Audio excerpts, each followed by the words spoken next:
The silence following the missed penalty was heavy, a suffocating blanket that seemed to sap the oxygen from the AT&T Stadium. For those in the stands, the dream of an early lead and the historical significance of Messi breaking the all-time scoring record had evaporated into the Texas night. On the field, the psychological shift was palpable. Austria, buoyed by the reprieve, shed their initial caution. They began to press higher, their transition game finding teeth where previously there had only been resistance. Argentina, conversely, looked shell-shocked. The fluid passing sequences that had characterized their opening 10 minutes became jagged and hesitant. Every pass seemed to carry the ghost of that missed spot kick, and every touch felt burdened by the collective expectation of a nation. Ralf Rangnick, standing on the touchline, sensed blood in the water. He gestured aggressively, urging his team to exploit the vulnerability of the world champions. For the remainder of the first half, the match turned into a gritty, unattractive but entirely compelling tactical war. Austria began to dominate the physical exchanges. Marcel Sabitzer and Konrad Laimer were relentless, closing down space with clinical precision and turning the midfield into a battlefield. Argentina struggled to find their rhythm, and Messi, usually the engine of their creativity, seemed isolated, his movements uncharacteristically sluggish as he processed the weight of his uncharacteristic error. As the halftime whistle blew, a chorus of mixed emotions echoed around the stadium. The Austrian contingent was ecstatic, their belief now palpable. The Argentine fans were largely quiet, nursing the sting of a golden opportunity squandered. In the dressing room, the narrative was clear. Messi's miss could either be the footnote of a devastating defeat or the catalyst for a legendary comeback. The second half commenced with a renewed, frantic energy. Argentina emerged with a higher defensive line, clearly instructed to squeeze the game, but this left them vulnerable to Austria's lightning-quick counterattacks. In the 54th minute, that vulnerability nearly proved fatal. Austria broke with surgical speed. A long diagonal ball found their winger on the right, who cut inside and fired a curling shot toward the far post. Only a spectacular full-stretch save from Emiliano Martinez kept the scores level, his fingers just managing to tip the ball onto the woodwork. The reprieve breathed new life into Argentina. It was as if the near concession had snapped them out of their collective trance. They began to play with the desperation that often brings out the best in this team.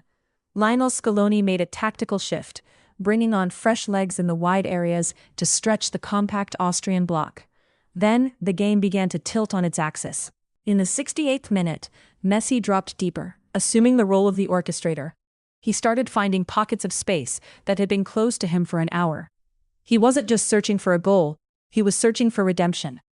His body language had changed, the disbelief of the first half replaced by a cold, surgical focus. The build-up to the breakthrough was a masterpiece of patience and movement. Argentina shifted the ball from left to right, teasing the Austrian defense, forcing them to shuffle, to adjust, to grow just a fraction tired. Then, in the 75th minute, Messi received the ball with his back to the goal, 25 yards out. He executed a sharp trademark turn, leaving his marker in his wake. Suddenly, the space opened. The Austrian defense, wary of his passing range, hesitated for a split second. That was all he needed. Messi drove toward the edge of the box. 3 defenders converged on him, a wall of crimson shirts, determined to stop him again. He feinted left, drawing the block, then shifted the ball onto his right foot, a rare occurrence that caught everyone off guard. He curled a low, precise shot toward the bottom corner. The goalkeeper dove, his fingers inches from the ball, but the placement was perfection. The ball kissed the inside of the post and nestled into the back of the net. The sound that followed was not just a cheer, it was a release. The sheer volume was staggering, a roar of relief and pure, unadulterated ecstasy. Messi sprinted toward the corner flag, his face twisting into a scream of defiance, his teammates mobbing him as he finally claimed the record that had teased him for the entirety of the first half. But the match was far from over. Austria, stung but not broken, refused to surrender. They pushed forward in search of an equalizer, leaving the game wide open. The final 10 minutes were pure chaos, a back-and-forth battle of attrition.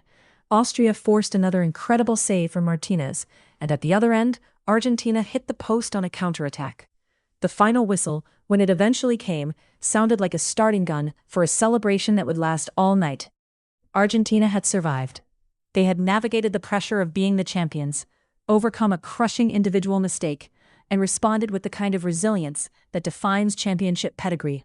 Messi had his record, and Argentina had their 3 points. But more importantly, the night had proven that the magic of football lies not in perfection, but in the response to imperfection. It was a testament to the fact that when the world is watching, and the pressure is at its absolute peak, true legends don't just win, they find a way to conquer the circumstances, turning heartbreak into the most beautiful kind of redemption. As the players walked off the pitch, bathed in the glow of the Dallas lights, it was clear that this was not just a group stage win. It was the night the 2026 World Cup truly caught fire.